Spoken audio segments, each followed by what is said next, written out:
Yeah, so this is a follow-up video on one of the last videos of this Yip Man student coming to CSD school.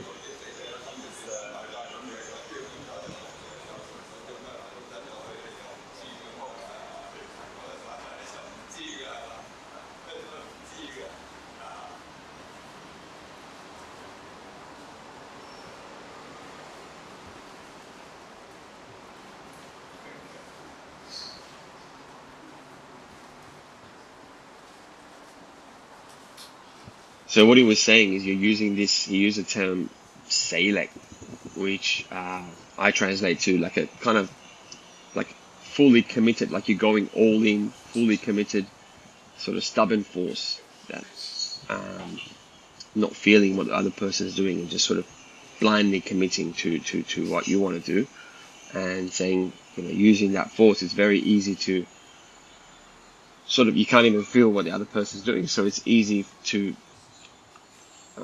crush your structure or hit through your structure.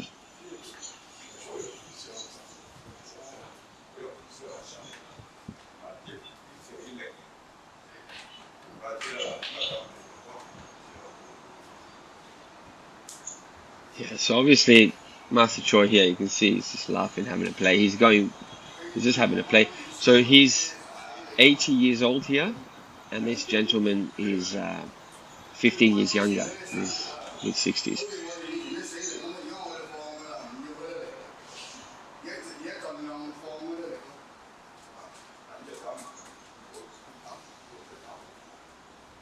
And that's what it's showing. It's saying if you just place my force here, there's not, and that's why he keeps latching the back of his neck because that's what would happen. I mean, he would hit him. He's not, he's not responding to the hit because he's not actually hitting him.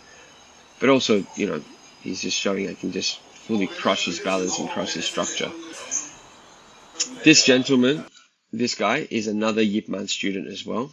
And then he started training, like he's not training with Master Chu, but he's very respectful to Chu Shong Tin, and he, um, yeah, he's not, he's got his own style. Obviously, they all have their own style. Every Yip Man student has their own style. This guy's living in Melbourne.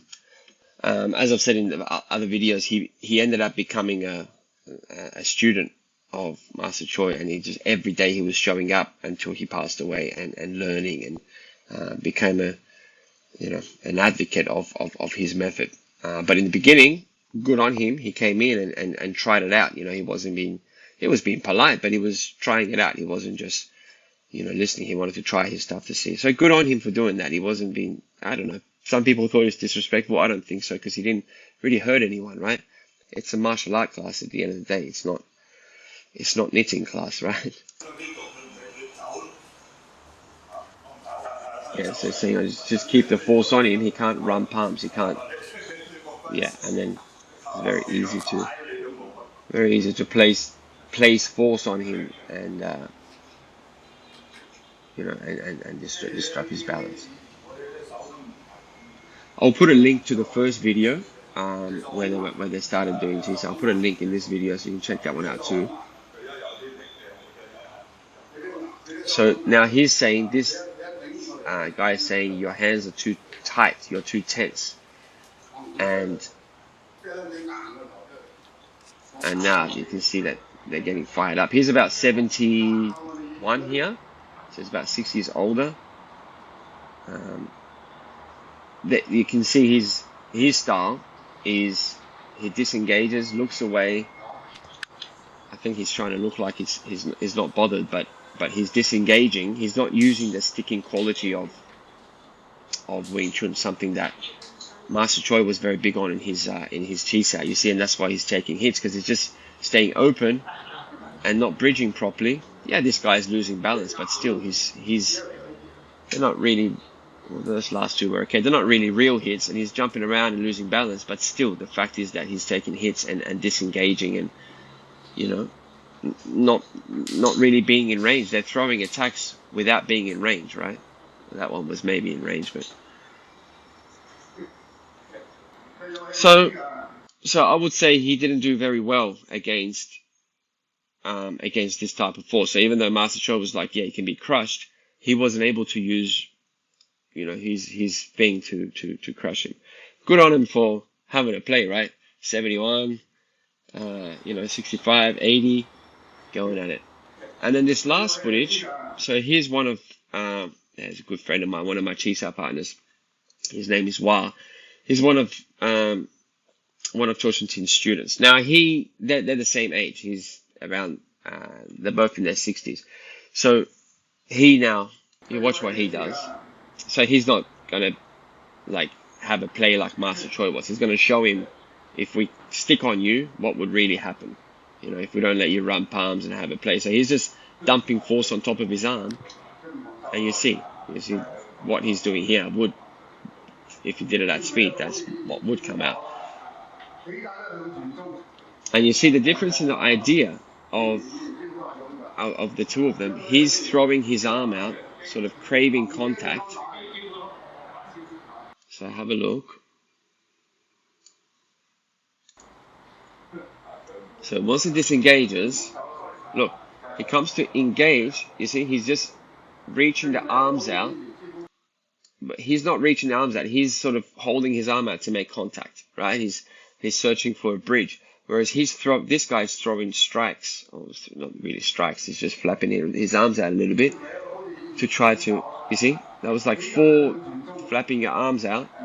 I mean, you could say it's like continuous jab to sort of, blind the person initially a little bit and then come with a cross or something like that. So you can use a jab like that when you're out of range, just jabbing to block the person's vision. But first of all, you would throw proper jabs, you put proper threat, not just flailing your arms around. I don't think that would work realistically against a trained person. And also, you see he's very easily clearing his arms. Whereas what Master Chu was doing wasn't that. He was sort of sticking. And that's his style. He wanted to, he gives space for the person to work.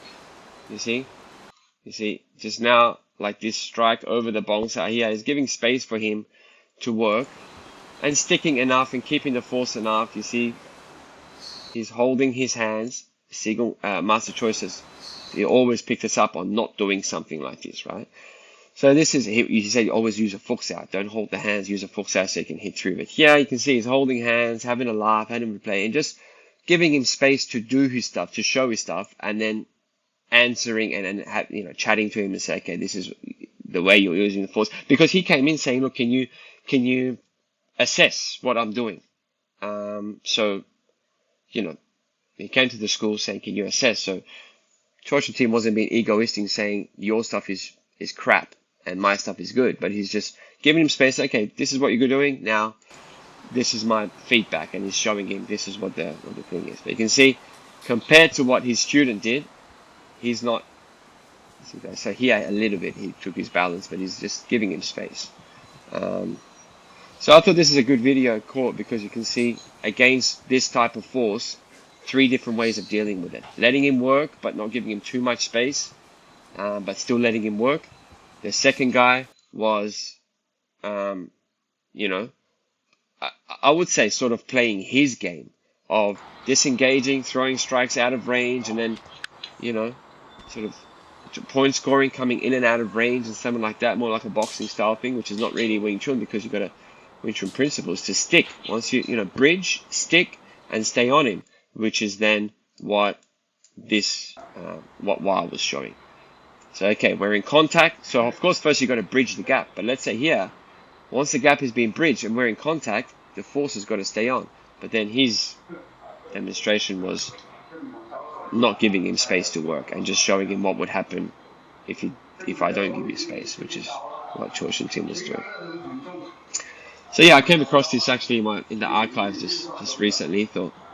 Found it interesting, and I thought I'll put it up as a follow-up to the video from a few years back when he first was doing Chi Sau with Master Chu. So I'll link that below. Cool. Cheers, guys.